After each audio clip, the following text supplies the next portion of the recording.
اب بھی اسرائیل کے کمانڈر جانتے ہیں کہ لبنان میں داخل ہونا غزہ میں حماس سے لڑنے سے کہیں زیادہ مشکل ہوگا۔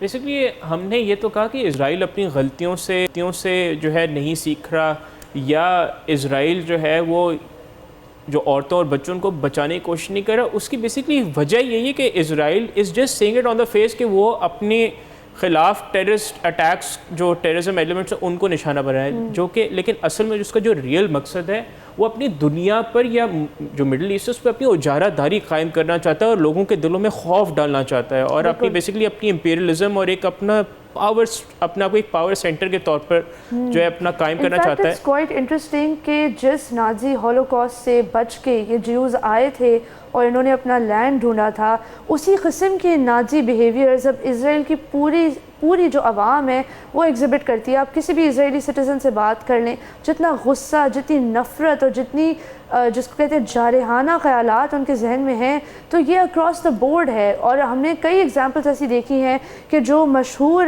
عرب لیڈرز ہیں یا سنگرز ہیں یا ایکٹرز ہیں، ان کو پوری دنیا میں اسرائیلیز ڈھونڈ کے ہراس کر رہے ہوتے ہیں اور اپنی جو ہے وہ ہیٹریٹ کا مظاہرہ کر رہے ہیں۔ وہی بات ہے نا کہ اگر آپ آئیڈیالوجی دیکھیں گے، بیسڈ آن واٹ آئیڈیالوجی اسرائیل کی جو فاؤنڈیشن تھی وہ کس طرح لے ڈاؤن ہوئی تھی، وہ بھی اسرائیل کی جو بیسک فاؤنڈیشن تھی وہ بھی تو اسی طرح تھی کہ جو حقدار کی جو جگہ تھی، حقدار کو اپنے حق سے محروم کر کے اسرائیل قائم ہوا تھا۔ تو جب ان کا جو کہتے ہیں نا ایک پودے کا بیج ہی ایسے بویا گیا ہو ہیٹریڈ اور اس کی بنیاد پہ، تو اس کا جو تنا ہوگا اور اس کا پھل بھی پھر نفرت کا ہی بیسکلی وہ ہوگا۔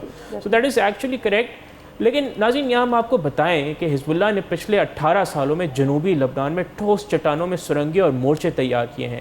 اس کے پاس ایران کی فراہم کردہ ایک طاقتور ہتھیاروں کا ذخیرہ ہے، اور امریکہ کے ایک تھنک ٹینک کے مطابق حزب اللہ کے پاس تقریباً 30,000 فعال جنگجو اور 20,000 تک ریزروز ہیں۔ اندازے کے مطابق حزب اللہ کے پاس 1,20,000 سے لے کے 2 لاکھ تک میزائل اور راکٹس ہیں۔ اور اس سب کے باوجود امریکہ کی قیادت میں اسرائیل کے اتحادی چاہتے ہیں کہ اسرائیل حزب اللہ کے ساتھ جنگ کو مزید بڑھائے یا لبنان پر حملہ کرے۔ وہ کہتے ہیں کہ صرف سفارتکاری ہی سرحد کو محفوظ بنا سکتی ہے، لیکن سفارتکاروں کے ہاتھ بندھے ہوئے ہیں جب تک غزہ میں جنگ بندی نہیں ہوتی۔ یہ ایک پیچیدہ صورتحال ہے جس کا حل آسانی سے نظر نہیں آ رہا۔ بالکل، آپ نے بالکل صحیح جانب اشارہ کیا کہ امریکہ اور جو اس کے اتحادی ہیں وہ یہ جنگ کی جو روک تھام چاہتے ہیں۔ اس کی کیا وجہ ہے؟ ہم نے اپنے پروگرام میں متعدد بار ڈسکس کیا، جو وار اکانومی کا جو فیکٹر ہے، that is a very very important factor in this entire situation that has unraveled in the Middle East in the last few decades۔ اس سب کا فائدہ کیا امریکہ کو نہیں ہوا؟ بہت زیادہ فائدہ ہوا ہے، اور ان کی جو وار اکانومی ہے that has flourished as a result of all that has taken place in the Middle East۔ Definitely, I mean 2000 pound سے زیادہ کے بامز ابھی تک جو اسرائیل لبنان پہ گرا چکا ہے وہ سب امریکہ سے آئے ہیں۔